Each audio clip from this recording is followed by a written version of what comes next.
Hello hello hello hello hello hello hello everyone. मैं हूं Pramod and welcome to Elvin education.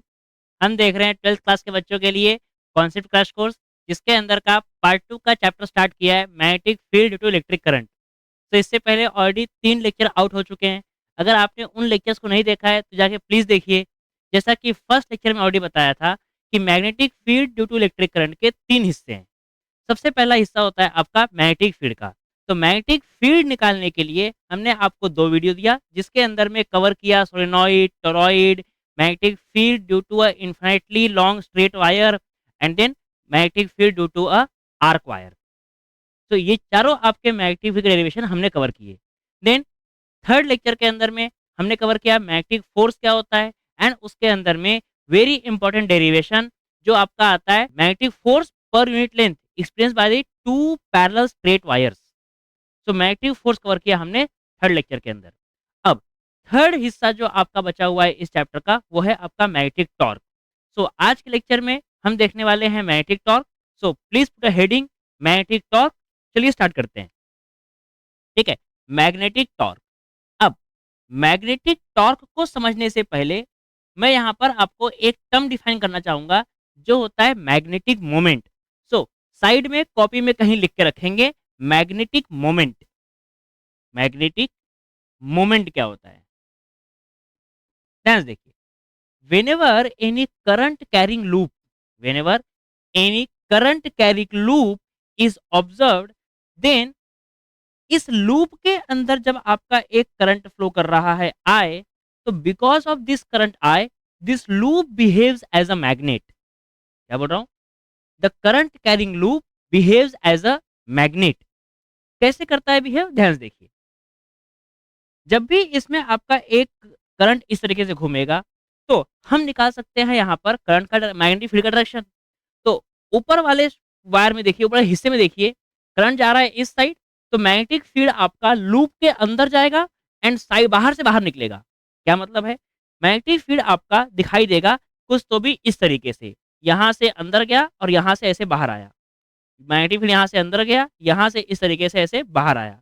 Magnetic field यहाँ से अंदर गया और यहाँ से ऐसे बाहर आया। मैग्नेटिक फील्ड अंदर गया, यहाँ से ऐसे बाहर आया। इस तरीके से आपको मैग्नेटिक फील्ड लाइंस दिखाई देगी। ध्यान से देखिए, फिर से बोलता हूँ। करंट ऐसे जा रहा है और लूप के अंदर मैग्नेटिक फील्ड आपका आएगा नीचे की तरफ। देन नीचे देखोगे तो लूप आपका ऐसे है, करंट जाएगा अगेन आपका लूप के अंदर की तरफ। सो ऊपर से नीचे की तरफ आपको मैग्नेटिक फील्ड लाइंस दिखाई दे रही है। इनके कॉर्नर्स पे ये मैग्नेटिक फील्ड लाइंस आपका लूप बनाती है कुछ इस तरीके से, ऐसा। यहाँ पर भी सेम तरीके से आपका लूप बनाएगी कुछ इस तरीके से, ऐसा सा कुछ। नाउ यू सी, एक मैग्नेट में 2 पोल होते हैं। एक पोल होता है नॉर्थ, एक पोल होता है साउथ। नॉर्थ पोल बिहेव करता है as a positive charge, as a positive charge, and south pole behave करता है as a negative charge, as a negative charge. ठीक है। चार्जेस की प्रॉपर्टी होती है कि निगेटिव चार्ज से आपका इलेक्ट्रिक फील्ड लाइंस ओरिजिनेट होगा और पॉजिटिव पे टर्मिनेट होगा, कि रिवर्स होगा, रिवर्स होगा। पॉजिटिव चार्ज से आपकी मैग्नेटिक फील्ड लाइंस ओरिजिनेट होगी एंड नेगेटिव चार्ज से आपकी मैग्नेटिक फील्ड लाइंस टर्मिनेट होगी। गुड। याद रखिए, इलेक्ट्रोस्टैटिक्स के अंदर में ये पढ़ाया हुआ है आपको कि पॉजिटिव चार्ज से magnetic field lines are radially outward and for a negative charge magnetic field lines are radially inward. तो प्लीज रिमेंबर द कॉन्सेप्ट। जिस तरीके से पॉजिटिव चार्ज से आपकी मैग्नेटिक फील्ड लाइंस बाहर निकलती है, वैसे ही नॉर्थ पोल से मैग्नेटिक लाइंस, चार्जेस से इलेक्ट्रिक फील्ड लाइंस, मैग्नेट से मैग्नेटिक फील्ड लाइंस। तो मैग्नेटिक फील्ड लाइंस आपकी बाहर निकलती है, वो मैग्नेटिक फील्ड लाइंस आपकी बाहर निकलती है एंड कुछ इस तरीके से लूप बनाती है। बढ़िया। इस तरीके से आपको लूप दिखाई देते हैं। अब नॉर्थ से निकला, साउथ पे टर्मिनेट हुआ, नॉर्थ से निकला एंड साउथ पे टर्मिनेट हुआ। कुछ ऐसा सा ही हिसाब किताब आपको इस लूप में भी देखने को मिलेगा। क्या है हिसाब किताब? यहाँ देखिए तो मैग्नेटिक फील्ड लाइंस अंदर जा रही है और यहाँ देखिए मैग्नेटिक फील्ड लाइंस आपकी बाहर निकल रही है। अंदर जाते हुए कहाँ दिखाई देगी? अगर मैं यहाँ से देखूंगा, इसको ऑब्जर्व करूँ मैं, ये मेरी आंखें हैं मान लीजिए, इस तरीके से, तो मैं यहाँ से ऑब्जर्व करूँ तो मुझे यहाँ मैग्नेटिक फील्ड लाइंस अंदर जाते हुए दिखाई दे रही है। अगर मैं यहाँ से ऑब्जर्व करूँगा तो मुझे मैग्नेटिक फील्ड लाइंस यहाँ से बाहर निकलते हुए दिखाई देगी। मतलब ऊपर से देखने पे मुझे साउथ पोल लगेगा, नीचे से देखने पे मुझे नॉर्थ पोल लगेगा। तो एक करंट कैरिंग लूप बिहेव कर रहा है एज़ अ मैग्नेट, और उस मैग्नेट के दोनों नॉर्थ एंड साउथ पोल हमें एक्सपीरियंस हो रहे हैं, हमें देखने को मिल रहे हैं। इसके लिए एक सिंपल सा तरीका भी है कि क्लॉकवाइज करंट होगा या एंटी क्लॉकवाइज करंट होगा, उस हिसाब से आपका साउथ पोल बनेगा या फिर आपका नॉर्थ पोल बनेगा। उसके लिए आपको कुछ नहीं करना है, आपको सिर्फ बनाना है एस, आपको बनाना है सिर्फ एन, इस तरीके से। साउथ पोल है तो देखिए आपका करंट घूमेगा इस तरीके से, ये क्या है आपका एंटी क्लॉकवाइज। तो अगर वीविंग डायरेक्शन से, देखने वाली पोजीशन से अगर आपको एंटी क्लॉकवाइज दिखाई दे, सॉरी क्लॉकवाइज ना, सॉरी सॉरी क्लॉकवाइज, तो अगर आपको क्लॉकवाइज दिखाई दे तो आपको मानना है वो पोल आपका साउथ पोल है। एंड अगर विविंग डायरेक्शन से, देखने वाली पोजीशन से अगर ये आपका एंटी क्लॉकवाइज गोल घूम रहा होगा, एंटी क्लॉकवाइज, तो आपको मानना है वो आपका नॉर्थ पोल है।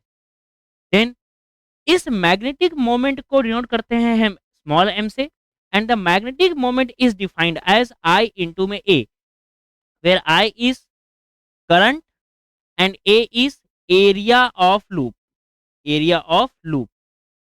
So M is magnetic moment equals to I into A, where I is current in the loop and A is area of loop. Then इस मैग्नेटिक मोमेंट के अंदर में अगर आपके नंबर ऑफ टर्न्स ज्यादा रहेंगे तो आप डिफाइन कर सकते हैं NIA, NIA। This will be your number of loops के टर्म्स में मैग्नेटिक मोमेंट का फॉर्मूला। इतना बेसिक ध्यान रखिए, बाकी चीजें आपको आगे आने वाले चैप्टर्स में मैग्नेटिक मटेरियल्स के अंदर बताया जाएगा, मैग्नेटिक मोमेंट और क्या होता है। So I hope this is clear. इसे प्लीज अपने नोट्स में मेंशन कर लीजिए, ठीक है। एंड देन फिर आप आ जाइए मैग्नेटिक टॉर्क की तरफ।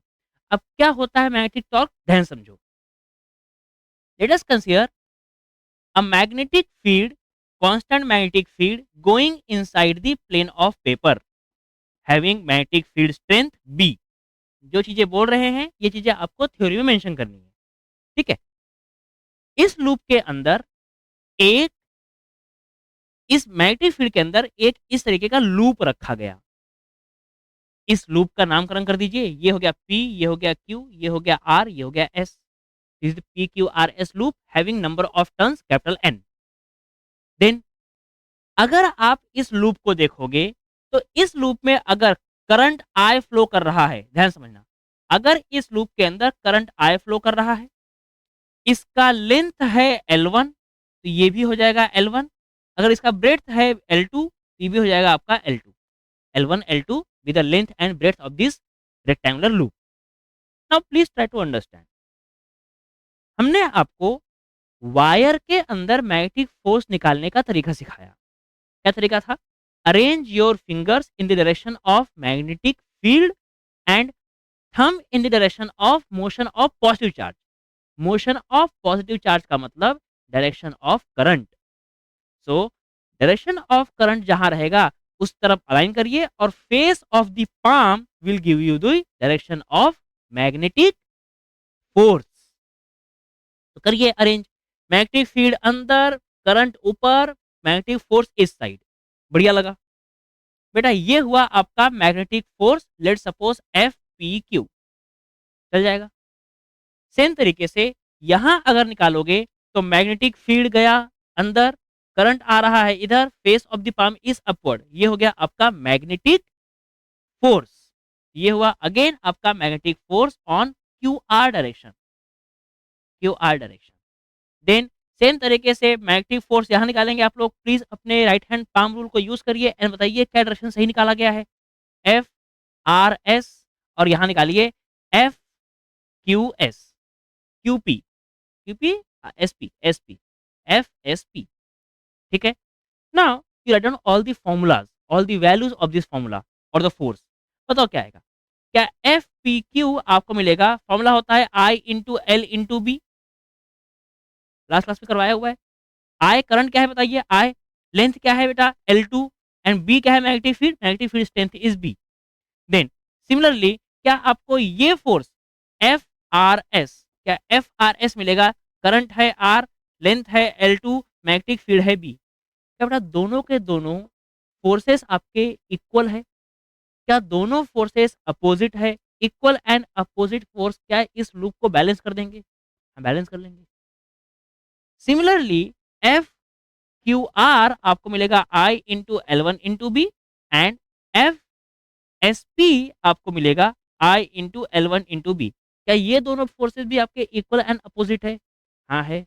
अब हो क्या रहा है, इधर से भी इक्वल फोर्स, इधर से भी इक्वल फोर्स, डायरेक्शन अपोजिट है, तो लूप आपका मूव ही नहीं करेगा, लूप आपका बिल्कुल बैलेंस कंडीशन में रहेगा।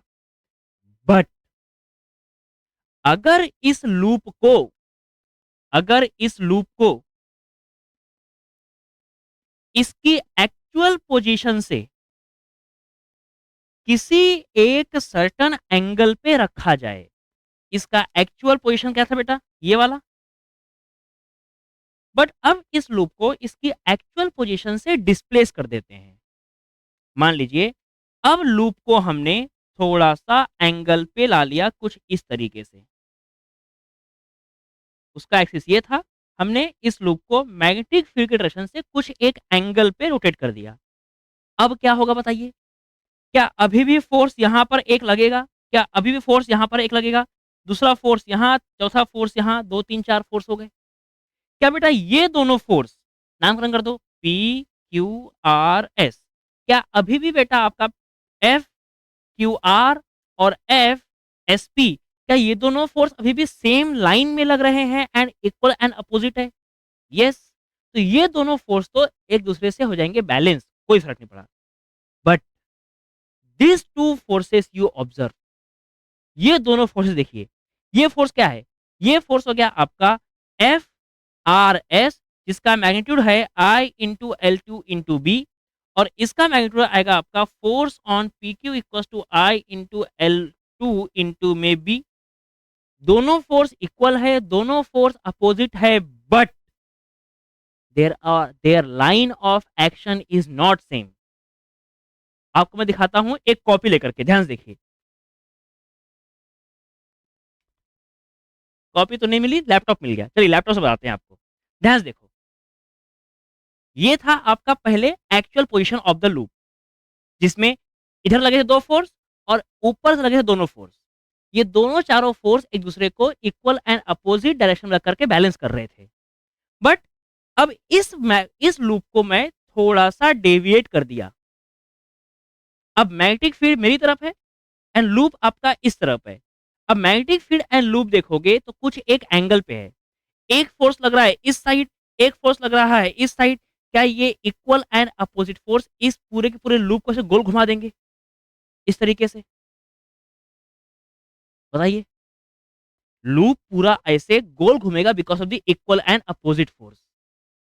Now tell me, equal and opposite forces अगर आपके किसी एक ऑब्जेक्ट पे लगे, तो क्या वो ऑब्जेक्ट आपका अब इस तरीके से रोटेट होना शुरू हो जाएगा? कि एक खींच रहा है अलग, एक खींच रहा है नीचे, ऐसे गोल घूम जाएगा। रोटेट कर रहा है इसका मतलब क्या, उस पे एक टॉर्क लग रहा है। यस, इट मींस इस ऑब्जेक्ट, इस लूप पे मैग्नेटिक फील्ड के अंदर एक टॉर्क लग रहा है, अगर उसे हम किसी एक एंगल पे रखें। Now now you can derive the torque derivation. तो ये हिस्सा बेटा आपका कहानी सुनाया थोड़ा सा कि टॉर्क कब आएगा। नाउ एग्जाम के अंदर में आपको यहां शुरू करना है, जैसे बेसिक थ्योरी मेंशन करनी है, फोर्सेस मेंशन करने हैं, एंड आपको मेंशन करना है let the loop is displaced by an angle theta from the magnetic field direction. अब ध्यान से देखो इसके आगे, हमने आपको बताया मैग्नेटिक मोमेंट होता है n into I into A. इस ए, ये ए होता है आपका area vector, this A is called as area vector, and ये एरिया वेक्टर का डायरेक्शन होता है perpendicularly outward from the surface. क्या है, लूप ऐसा है तो आउटर या नीचे, लूप ऐसा है तो अंदर या बाहर, इस तरीके से आपका रहेगा एरिया वेक्टर का डायरेक्शन। चलिए करने की कोशिश करते हैं। क्या बेटा इसका एरिया वेक्टर अंदर मैग्नेटिक फील्ड और एरिया वेक्टर रहेगा इस साइड पे, तो क्या आप देख पा रहे हो कुछ एंगल रहेगा थीटा, तो मान लीजिए थीटा एंगल से डिस्प्लेस किया था। अब ये डायग्राम को आगे से देखने में फील नहीं आएगा डिराइव नहीं कर पाएंगे तो एक काम करते हैं, ऊपर से ऑब्जर्व करते हैं। जब ऊपर से करोगे ऑब्जर्व तो आपको दिखाई देगा इस तरीके की अंदर की तरफ जा रही थी मैग्नेटिक फील्ड। बढ़िया। एंड ये था आपका लूप का एक वायर, आपको दिखाई देगा ऊपर की तरफ से, ऊपर से देखोगे तो। And this length is L1, तो ये हो गया आपका टोटल लेंथ L1। अगर ये बेटा सेंटर है, क्योंकि सेंटर के अबाउट ही गोल घूम रहा है मैग्नेटिक फील्ड के डायरेक्शन से, इसका जो आपका एंगल था वो एंगल था थीटा। सही है, बहुत बढ़िया। देन यहाँ पे और यहाँ पे अगर आप ऑब्जर्व करोगे तो ये आपका इस तरीके से इसको गोल घुमाया गया है, तो ये गोल घूमने वाला है। इस पे लग रहा होगा एक टॉर्क, इस पे लग रहा है एक टॉर्क कि गोल घूम रहा है। चलिए अब निकालते हैं अपना फटाफट आंसर, बताइए क्या इस लूप में इधर लग रहा है एक फोर्स, इधर लग रहा है एक फोर्स? हाँ, कौन सा फोर्स है बताओ? एक फोर्स है आपका I into L two into B, I into L two into B. एक फोर्स क्या है आपका I into L two into B. Then क्या बेटा, यहां से यहां तक का ये डिस्टेंस आपका कहलाएगा L1/2। क्या यहाँ से ये कहलाएगा डिस्टेंस आपका L1/2? जी हाँ, क्योंकि पूरा लेंथ कितना देखो, ऊपर से देखो ये वायर कितने लेंथ का है, L1 लेंथ का है, तो L1/2 एंड L1/2 हो जाएगा। नाउ क्या यहाँ से आपका ये आपका पूरा पूरा लूप गोल घूम रहा है? यस, गोल घूम रहा है। तो now you apply net torque. Net torque acting on a body is τ1 plus τ2, क्योंकि first force current τ1, second current τ2। Then that formula of torque is force into perpendicular distance. तो force 1 distance 1 plus force 2 perpendicular distance 2। बढ़िया। क्या दोनों forces value same same है? I into L two into B लगा दो, I into L two into B into, यहाँ हम लिखेंगे आपका एल का फॉर्मूला, डी का फॉर्मूला वैल्यू, यहाँ आपका I into L two into B, यहाँ लिखेंगे हम लोग D2 का वैल्यू। चलिए बताइए कैसे निकालेंगे L2 का वैल्यूज? क्या बेटा ये L1/2 है, क्या यहाँ पर ये एंगल थीटा है, ये फोर्स और ये हुआ उसका perpendicular distance, this is your D1 and let's suppose ये हो गया आपका D2। ठीक है, बता D1 क्या आएगा? D1 क्या आएगा? क्या थीटा एंगल यहाँ बनाया तो क्या यहाँ बनेगा कॉस और यहाँ बनेगा साइन? रिजोल्यूशन ऑफ वेक्टर बेटा सबको आता होगा। यहाँ अगर थीटा है तो अलोंग दी एंगल कॉस बनता है, परपेंडिकुलर टू द कंपोनेंट आपका साइन बनता है। तो L1/2 sine theta, L1/2 sine theta, तो D1 आपको मिलेगा L1/2 साइन ऑफ थीटा, या फिर आप लगा लेना formula sine theta equals to opposite upon hypotenuse. Answer बेटा वहां से भी निकल जाएगा। ठीक है, ये हो गया आपका L1/2 साइन थीटा। सिमिलरली क्या यहाँ आपको मिलेगा, क्या ये भी लेंथ आपका L1 ही है? L1 क्या ये एंगल थीटा, तो ये भी हो गया आपका एंगल थीटा, तो थीटा के अपोजिट वाला हो जाएगा आपका साइन, मतलब again L1/2 sine of theta. Nice. Now tell me क्या ये 2 को हम लिख ले बाहर, half of I into B into L1/L2 sine theta. Same तरीके से 1/2 I into B into L1/L2 sine of theta. क्या बेटा half and half same same term, half half 1 हो जाएगा? हाँ हो जाएगा। तो आपको मिलेगा नेट टॉर्क का formula I into B into L1/L2 sine of theta, half half 1 हो गया। अब बता क्या लूप का लेंथ L1 था, लूप का ब्रेड्थ L2 था, तो क्या आपको एरिया ऑफ लूप मिलेगा, area of loop equals to L1 into L2, तो हम बोल सकते हैं A equals to L1/L2। Put कर दो यहाँ पे, क्या आपको मिलेगा formula, tau net equals to I into B into A into sine theta. अब बताओ क्या टॉर्क एक वेक्टर क्वांटिटी होती है? जी हाँ, वेक्टर क्वांटिटी होती है। तो टॉर्क अगर वेक्टर क्वांटिटी है तो क्या इधर भी वेक्टर फॉर्म आना चाहिए? जी हाँ आना चाहिए। दो मैग्नेटिक फील्ड क्या वेक्टर है, ए एरिया क्या वेक्टर है, तो दो वेक्टर का ऐसा मल्टीप्लाई कि आंसर भी वेक्टर, दो वेक्टर का ऐसा मल्टीप्लाई कि आंसर भी वेक्टर। तो ये कैसा रहा होगा मल्टीप्लाई? Vector product. गुड। तो ये हुआ आपका टाउ नेट और tau equals to I into, अब बताओ बी क्रॉस ए या फिर ए क्रॉस बी। आपको ऑलरेडी सेकेंड लेक्चर में बताया, थर्ड लेक्चर में बताया कि जब भी मैग्नेटिक फील्ड लिखना है तो मैग्नेटिक फील्ड को हमेशा बाद में लिखो। तो ये आएगा आपको I equals to A cross B, I equals to A cross B. इसके अलावा इसी फॉर्मूले को हम लिख सकते हैं, क्या बेटा आई इंटू ए होता है मैग्नेटिक मोमेंट? जी हाँ। तो क्या हम टाउ नेट को और लिख सकते हैं, टाउ नेट को, और we can also write down tau net as m into b into sin theta। m क्या है? Magnetic moment. b क्या है? Magnetic field into sin theta. Now tell me, क्या m वेक्टर क्वांटिटी है? जी हाँ, किसमें एरिया है, i इंटू ए है। क्या b वेक्टर क्वांटिटी है? जी हाँ, मतलब कि टाउ को अगर लिखेंगे वेक्टर फॉर्म में तो आपको मिल सकता है m क्रॉस b। यहाँ भी मैग्नेटिक फील्ड वाले पार्ट को हमेशा बाद में लिखेंगे, कोई तकलीफ नहीं। एंड ध्यान से देखो, साइन है तो साइन इस चीज की हिंट है कि वो क्रॉस प्रोडक्ट है। साइन एक हिंट है कि वो क्रॉस प्रोडक्ट है। क्या समझ में आ रहा है आप लोग को? I hope you are understanding this topic. बहुत बहुत ईजी बेटा, बहुत ईजी। ये क्या है कि बहुत आसान टॉपिक है, ठीक है। ऐसा ही सेम डेरिवेशन आपको मिलेगा नेक्स्ट चैप्टर के अंदर में, जिसमें सिर्फ लूप के बदले हम रख देंगे एक बार मैग्नेट। तो magnetic field, magnetic material chapter के अंदर का फर्स्ट टॉपिक टॉर्क एंड आपका पोटेंशियल एनर्जी, उसमें आप ये वाला डेरिवेशन करने वाले हो अच्छे तरीके, सेम तरीके से। आई होप चीजें क्लियर है। क्या है आपका? m cross b।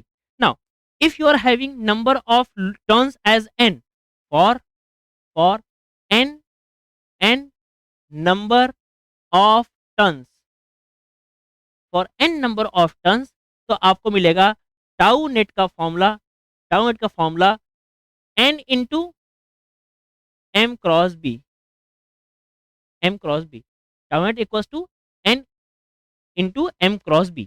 ये हो गया आपका टॉर्क का कंप्लीट डेरिवेशन। आई होप आपको ये चीज समझ में आई होगी। देन नेक्स्ट, इसी टॉर्क को यूज करके हमारे सिलेबस के अंदर में एक डेरिवेशन है, एक डिवाइस है जिसका नाम है आपका मूविंग कॉइल गैल्वेनोमीटर। सो डिवाइसेस के ऊपर आपको एक कंप्लीट लेक्चर मिलेगा, जिसके अंदर में सारे के सारे हम डिवाइस कवर करेंगे। पार्ट 2 में आपका इलेक्ट्रोस्टैटिक्स के अंदर में कैपेसिटर एक डिवाइस है। सेम तरीके से जब आप आते हो करंट इलेक्ट्रिसिटी के अंदर में, वहाँ आपको पोटेंशियोमीटर मिलता है, गैल्वेनोमीटर मिलता है। ये सारे आपकी डिवाइसेस हैं।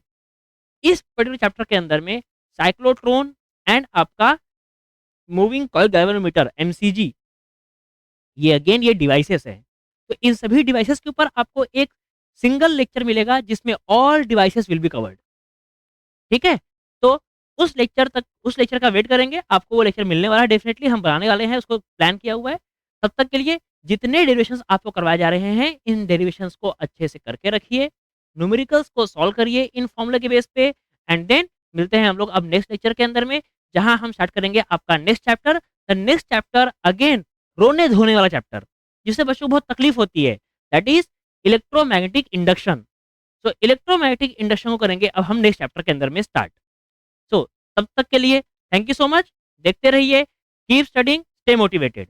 अपने मोटिवेशन को नहीं छोड़ना है बेटा। रेगुलरली थोड़ा थोड़ा पढ़ाई करिए, आपके number automatically time to time धीरे धीरे इंप्रूव करेंगे। एंड एंड गोल हमारा बोर्ड एग्जाम का है, तब तक आप एक अच्छे लेवल तक पहुंच जाओगे। एटलीस्ट अगर आप 50 मार्क्स की रैंक में हो तो आपको 65-70 मिल सकते हैं, ठीक है। चलिए मिलते हैं नेक्स्ट लेक्चर के अंदर में।